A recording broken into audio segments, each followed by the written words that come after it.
Hello everyone, welcome back my YouTube channel. हम पढ़ रहे थे प्रकाश संश्लेषण, फोटोसिंथेसिस, जिसमें हमने प्रकाश संश्लेषण की क्रिया को दो भागों में बांटा था, प्रकाशिक अभिक्रिया और अप्रकाशिक अभिक्रिया।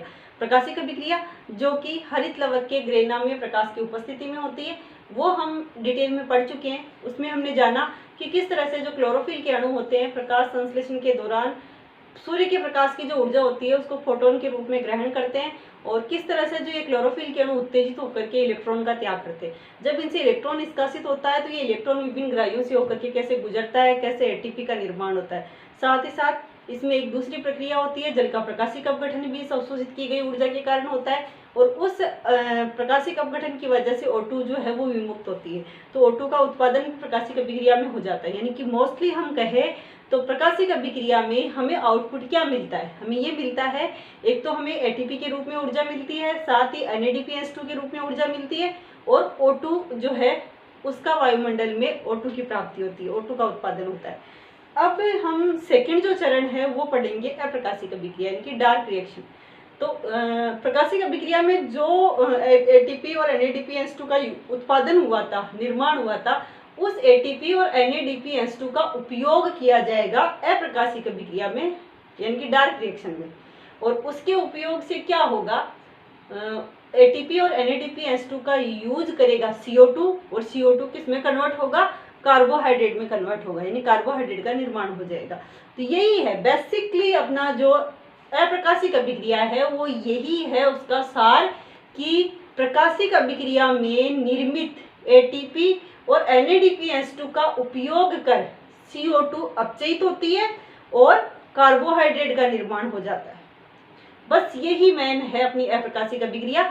पर यह अप्रकाशिक अभिक्रिया हम यहाँ पर डिटेल पढ़ने वाले हैं कि कैसे तो वो ऊर्जा यूज होती है, कैसे जो है कार्बोहाइड्रेट का निर्माण होता है, और अलग अलग प्रकार के पौधों में ये जो कार्बोहाइड्रेट के निर्माण की प्रक्रिया है ये भी अलग अलग प्रकार से होती है, तो उसको भी हम यहाँ पढ़ेंगे। तो आइए देखते हैं अप्रकाशिक अभिक्रिया।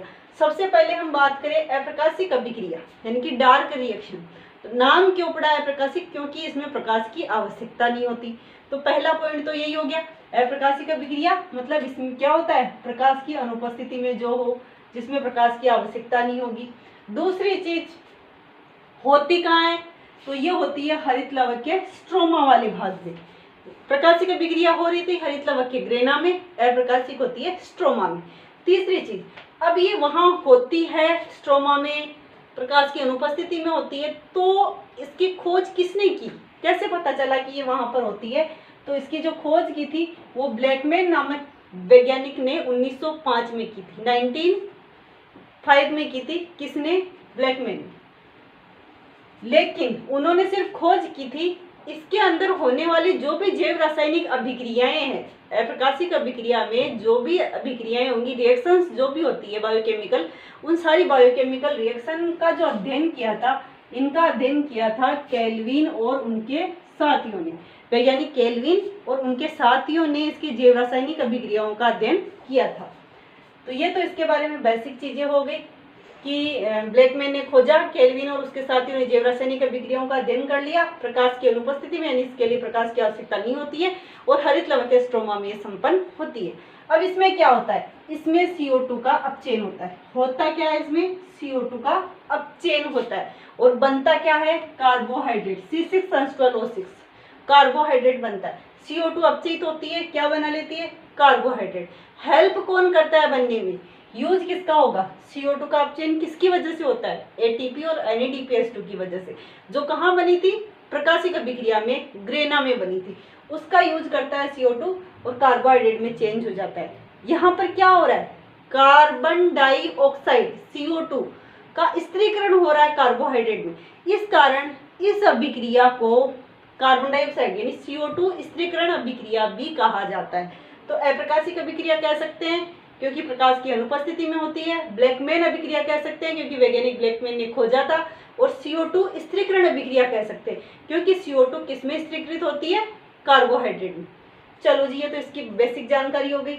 अब हम बात करें कि जो अप्रकाशिक अभिक्रिया है, यानी कि CO2 का कार्बोहाइड्रेट में जो अपचयन है वो अलग अलग पौधों में अलग अलग तरीके से होता है, क्योंकि सारे जो पौधे होते हैं इनकी जो एनाटॉमी होती है, यानी इनकी जो आंतरिक संरचना होती है, यानी इनकी शारीरिकी जो होती है उसमें थोड़ा डिफरेंस मिलता है पत्ती की एनाटॉमी में, और उसी डिफरेंस के कारण ये जो अभिक्रिया है अप्रकाशिक अभिक्रिया वो भी 3 प्रकार की मिलती है अलग अलग पादपों में। वो 3 प्रकार कौन से हम पढ़ने वाले हैं? तो पहला हम पढ़ेंगे केल्विन बेंसन चक्र। पहला जो प्रकार होगा वो कौन सा है? केल्विन बेंसन चक्र। और केल्विन बेंसन चक्र को ही एक दूसरे नाम से जाना जाता है जिसको हम कहते हैं C3 चक्र। अब क्यों कहते हैं इसको C3 चक्र, ये भी हम आगे इन सभी को डिटेल पढ़ेंगे।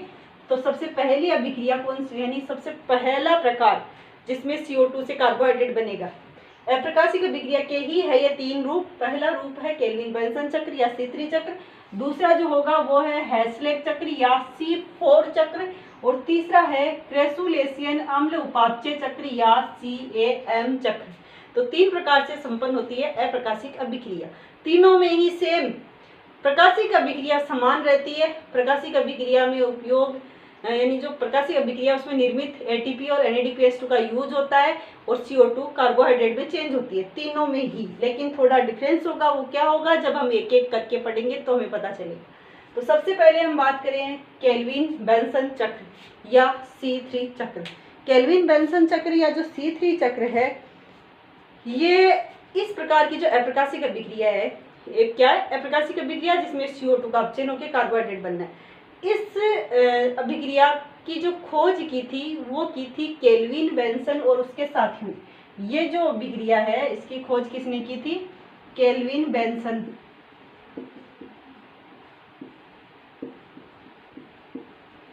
व साथियों ने। पहली जो अभिक्रिया किसकी, अप्रकाशिक अभिक्रिया का जो पहला प्रकार है उसकी खोज किसने की? केल्विन बेंसन और उसके साथियों ने की थी 1946 to 1953 के बीच। इस दौरान उन्होंने इस अभिक्रिया को खोजा था, केल्विन बेंसन चक्र, और इसी कारण इसका नाम पड़ गया केल्विन बेंसन चक्र। केल्विन बेंसन और साथियों ने खोजा, इस कारण क्या कहलाई है? केल्विन बेंसन चक्र कहलाता है। पहली चीज, इन्होंने इसकी खोज किसमें की थी, यानी इन्होंने जो प्रयोग किए वो किस पे किए थे? इन्होंने शैवाल थे कोशिकीय, क्लोरेला व सिंडेस्मस।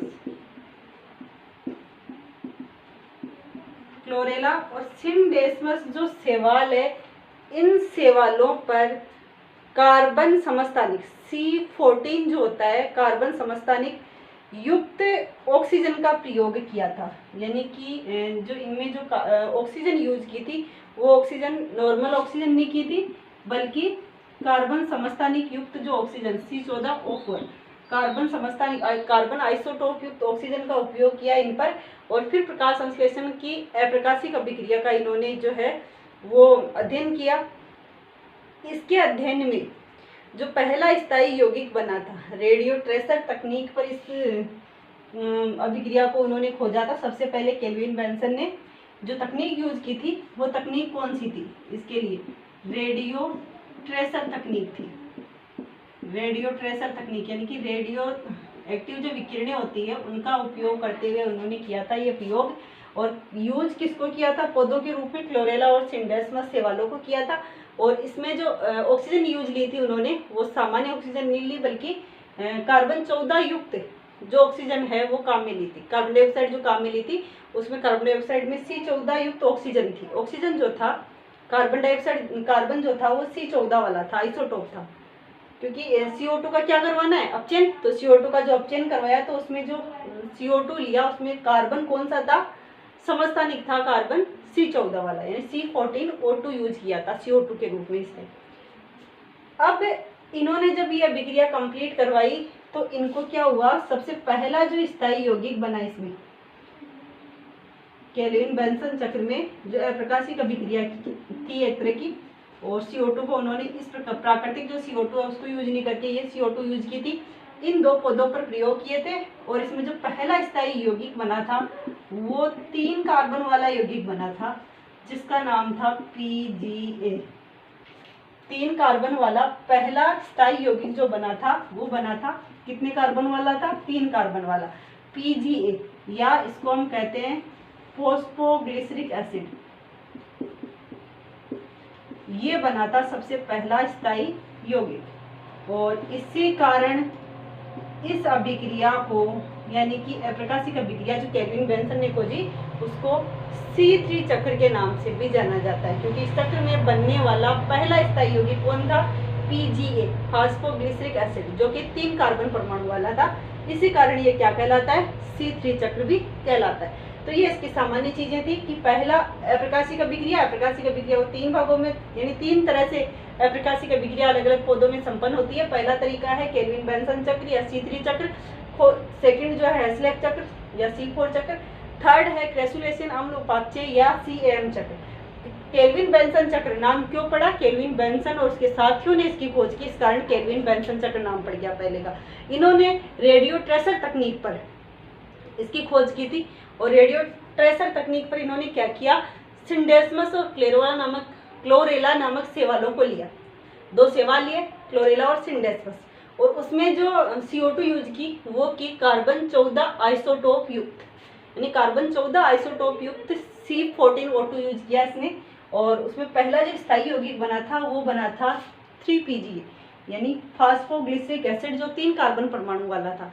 इस कारण इसको C3 चक्र के नाम से भी जाना जाता है। अब इस केल्विन बेंसन चक्र या C3 चक्र की थोड़ी सी रिएक्शंस है, उनको हम पढ़ लेते हैं, यानी इस चक्र को अपन थोड़ा देख लेते हैं। होता क्या है? जो हरित लवक का स्ट्रोमा वाला भाग है, अप्रकाशिक अभिक्रिया हम जानते हैं कहाँ हो रही है? स्ट्रोमा में हो रही है। तो हरित लवक का स्ट्रोमा वाला भाग है, वहां पर एक 5 कार्बन वाली शर्करा होती है। 5 कार्बन वाली शर्करा कौन सी?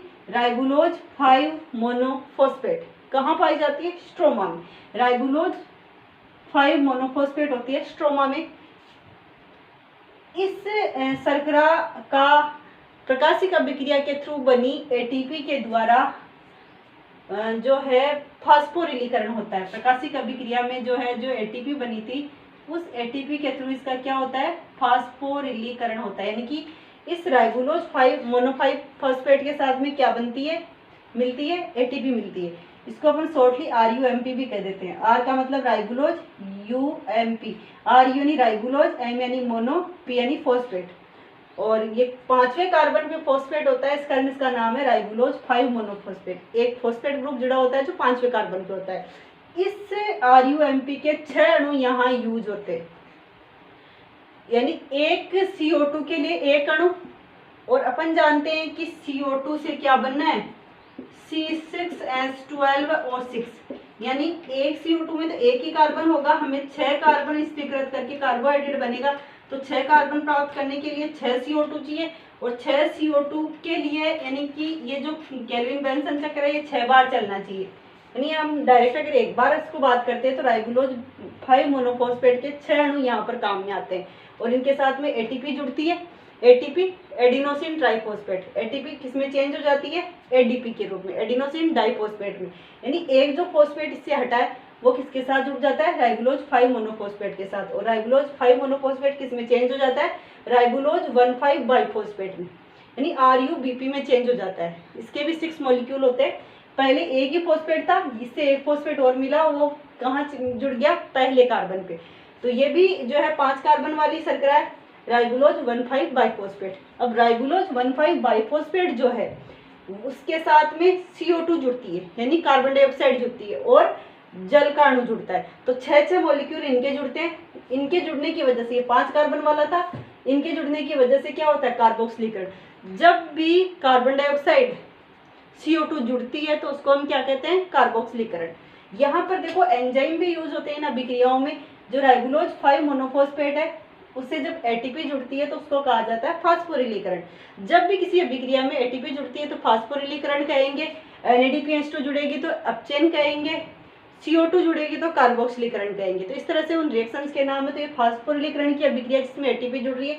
यहाँ पर जो एंजाइम काम में आएगा वो एंजाइम यहाँ पर काम में आता है जो है फास्फोपेंटोकाइनेज एंजाइम। 5 कार्बन वाली शर्करा पे काम में आ रहा है, इसलिए फास्फोपेंटोकाइनेज एंजाइम यहाँ पे यूज होता है, जिसे RUBP बन जाता है। RUBP राइबुलोज 1,5 बाइफॉस्फेट जो है उसे जब CO2 जुड़ती है तो कार्बोक्सिलीकरण की अभिक्रिया होती है।